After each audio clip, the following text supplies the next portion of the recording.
नमस्कार दोस्तों, आज से 5000 साल पहले कुरुक्षेत्र की धरती पे महाभारत का युद्ध होता है, जिसमें अपनों ने ही अपनों का खून किया, अपनों ने ही अपनों से बलिदान मांगा। इस युद्ध के संचालक नायक रहे हैं भगवान श्री कृष्ण। आपको पता है ये युद्ध को रोका जा सकता था। हम एक दृष्टिकोण में देखते हैं तो हमें लगता है कि कृष्ण ने पांडवों का साथ दिया था और कौरवों के खिलाफ युद्ध लड़े थे, जिसपे एक नैतिक प्रश्न भी लगा था। ऐसा कृष्ण भगवान ने क्यों किया? हम ये भूल जाते हैं कृष्ण भगवान ने 1 लाख से ऊपर की नारायणी सेना कौरवों के हवाले कर दिया था, फिर भी कौरवों की हार हुई। वो हार थी अधर्म की, ये जीत था धर्म का। कृष्ण भगवान ने बहुत कोशिश किया इस युद्ध को रोकने का। आज मैं इसकी एक एपिसोड की चर्चा करूंगा रामधारी सिंह दिनकर के कविता के माध्यम से। जी, ये वही रामधारी सिंह दिनकर है जिन्हें राष्ट्रीय कवि का दर्जा प्राप्त है और इसे भारत का एक क्रांतिकारी कवि कहा जाता है।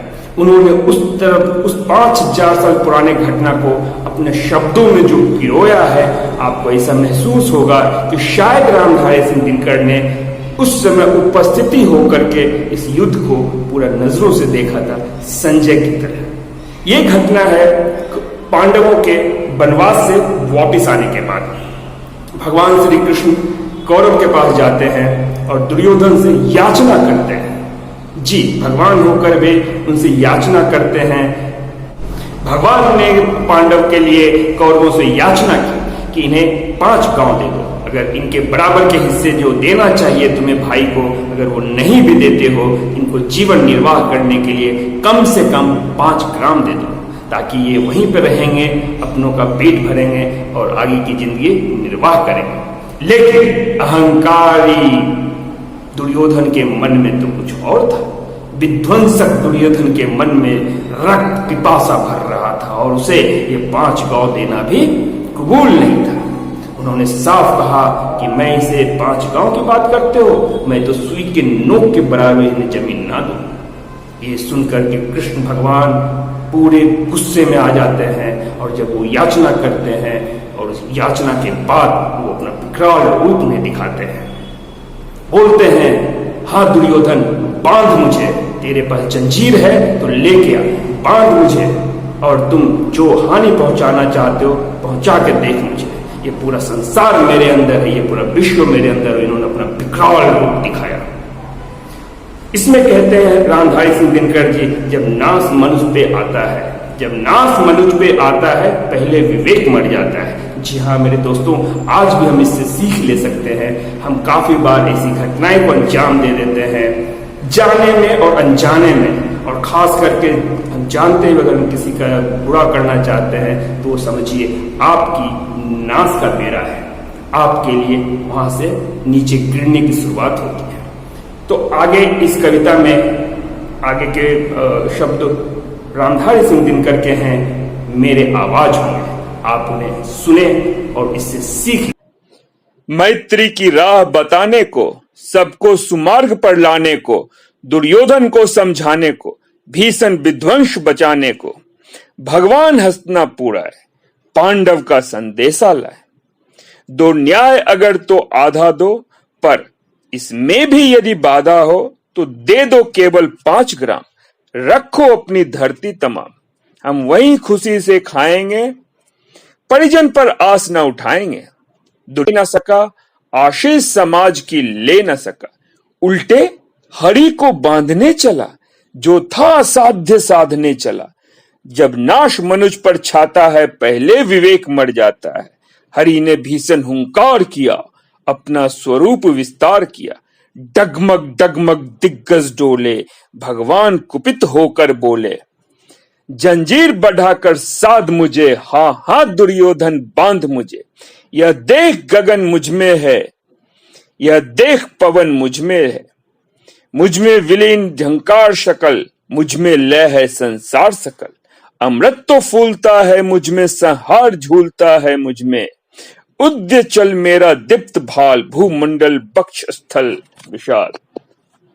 दीप्ते जो ग्रह नक्षत्र निकर, सब है मेरे मुख के अंदर। दृंग हो तो दृश्य अकांड देख, मुझ में सारा ब्रह्मांड देख। चर अचर जीव जग अक्षर।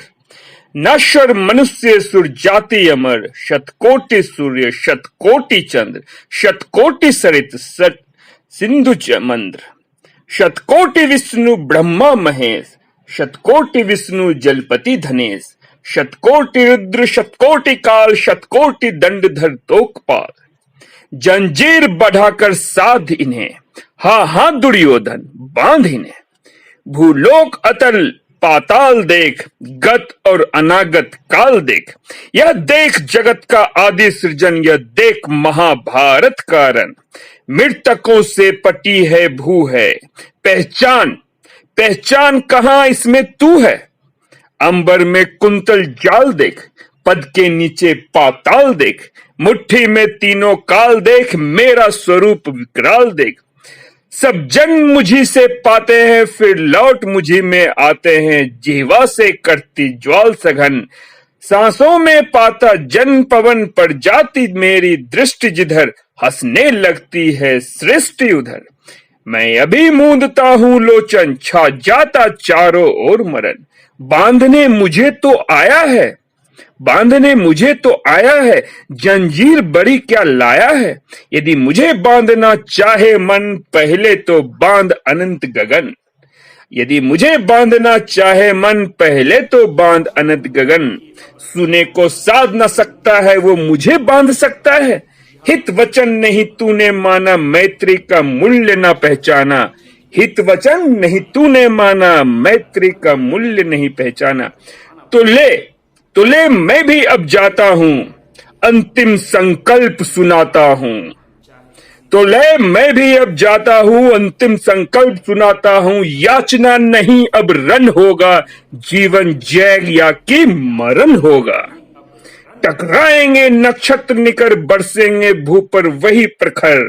फंसेस नाक का डोलेगा, विकराल काल मुंह खोलेगा। दुर्योधन रण ऐसा होगा, फिर कभी नहीं जैसा होगा। भाई पर भाई टूटेंगे, विश्वान बूंद से छूटेंगे। व्यास सिंहराज सुख लूटेंगे, सौभाग्य मनुज के फूटेंगे। आखिर तू भूसाई होगा, हिंसा का परदाई होगा। थी सभा सन सब लोग डरे, चुप थे या थे बेहोश परे। थी सभा सन सब लोग डरे, चुप थे या फिर याचना नहीं कि अब रण होगा, जीवन जय या मरण होगा। जी हाँ मेरे दोस्तों, जब हमें ये लगने लगे कि अब ये याचना से कोई चीज, कोई बुद्धि सुलझने वाली नहीं है, हमारा धर्म कहता है हमें हथियार उठाना पड़ेगा। जी, इसका मतलब ये होता है कि हम पहले तो आक्रामक ना हो, हम चाहे किसी भी मामले को ढंग से सॉल्व करें, लेकिन अगर अगला पक्ष सुनने को राजी नहीं है तो भगवान ने भी कहा है याचना नहीं अब रण होगा।